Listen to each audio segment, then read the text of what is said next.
بسم الله ما شاء الله. ايه رايكم في صينيه العزومات دي؟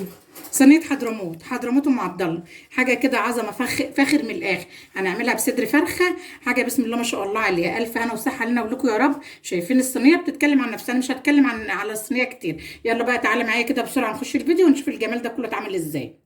بسم الله والحمد لله والصلاة والسلام على رسول الله. ازيكم يا جماعة؟ عاملين ايه؟ يا رب تكونوا بخير. يوم جديد بفيديو جديد، يا رب يعجبكم. بس بالله عليك ما تنسي اللايك، وما تنسيش برضو تلغي الاشتراك عندي وتشتركي تاني وتفعلي الجرس على كلمة الكل علشان اشعاراتي توصلك، لان اشعاراتي ما بتوصلكوش. يلا بقى نقول بسم الله الرحمن الرحيم ونصلي على الرسول عليه افضل الصلاة والسلام، وندخل على الفيديو بتاعنا بقلب جامد ونشوف هنعمل ايه النهارده معايا صدر فرخه. هعمله كفته بطريقه حلوه ان شاء الله يا رب تعجبكم. هيبقى معايا صدر فرخه، ومعايا بصلايه كبيره، ومعايا فلفلايه خضراء، ومعايا فلفلايه حراقه شطه، ومعايا 3 فصوص ثوم. هجيب الكبه بتاعتي الحلوه الجميله اللي معايا دي، وانزل بكل الخضار اللي معايا مع الفرخه مع كله هنا في الكبه دي. بسم الله الرحمن الرحيم.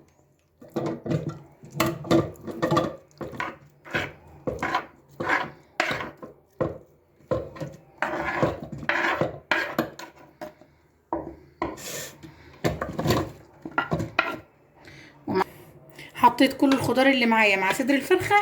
هنجيب بقى البهارات بتاعتي. معايا ملح، ومعايا بابريكا، ومعايا مكعب مرق، مش عايزاه ما تحطوهوش، توم باودر، بصل باودر، بس مكعب المرق بيبقى طعمه حلو قوي، شويه كزبره، شويه فلفل اسمر. وهضرب الكلام الحلو ده في الكبه بتاعتي. خلاص ضربت الخليط بتاعي حلو كده.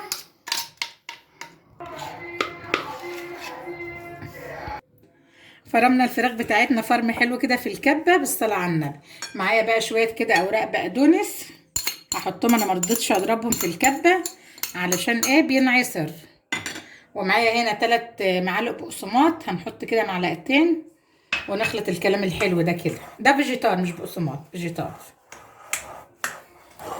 كده انا خلصت عجينه الكفته بتاعتي. اخدت 3 معالق بقسماط، هحطها بقى في التلاجة تتشمع شويه فيها عرق، وتتشمع شويه. وبعد كده ايه؟ اطلعها نشكلها مع بعضين عشان بقى نعمل شويه رز بسمتي حلوين كده مع الكفته بتاعتنا. حطيت هنا زيت، وهحط بصله كده حلوه محترمه،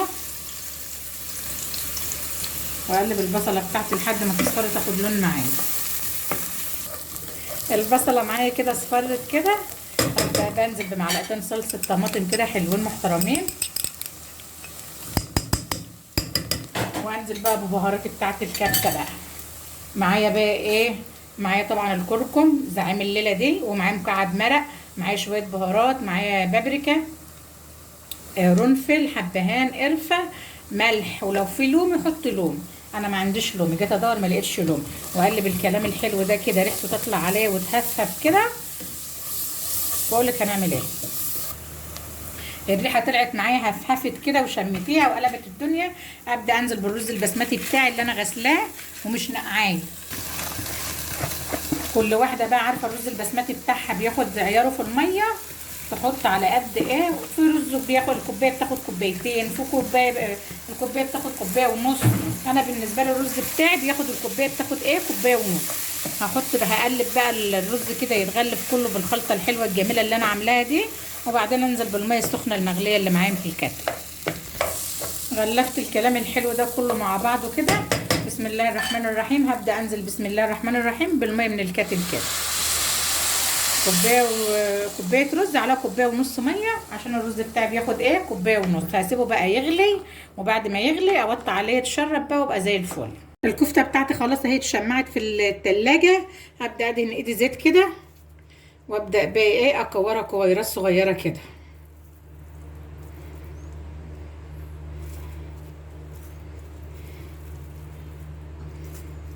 على حسب بقى حجم الكوره، انت حباها كبيره صغيره على حسب حجم الكوره.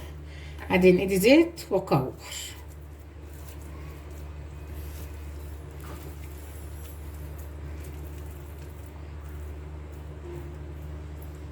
كده. هكورها بقى كلها بالشكل الحلو اللي معايا ده. معايا طاسه هنا على النار كده، هحط فيها معلقه سمنه، سمنه جامده عشان احنا في الشتا، ومعلقتين 2 زيت بس، واسيبهم يسخنوا. بسم الله الرحمن الرحيم. الرز بتاعه نشف، وسبته بقى يشرب ميته كده، وسبته يتردد. وحطيت 3 حبات الحبهان على الوش كده عشان ابقى اشيلهم، عشان ايه؟ ما يزعجوش حاجه. اسيبه بقى يعيش مع نفسه يترد.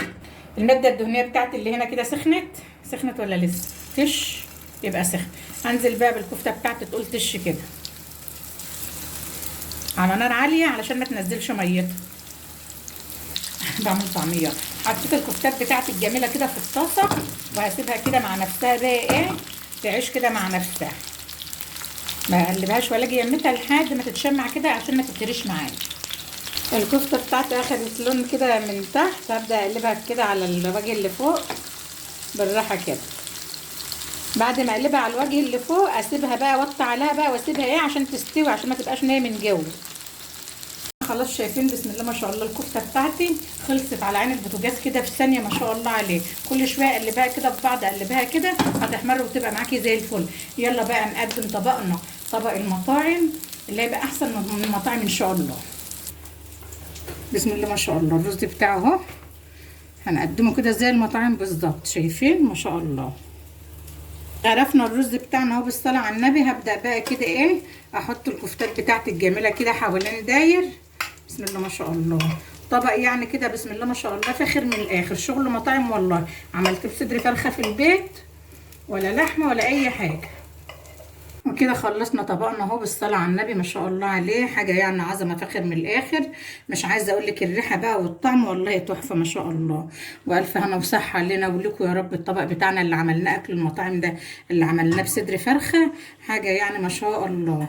حط لي لايك للفيديو بقى، والغي الاشتراك واشتركي تاني وفعلي الجرس على كلمه الكل عشان يوصلك الاشعارات، لان الاشعارات ما بتوصلش. يلا بالف هنا وصحه لنا وليكم.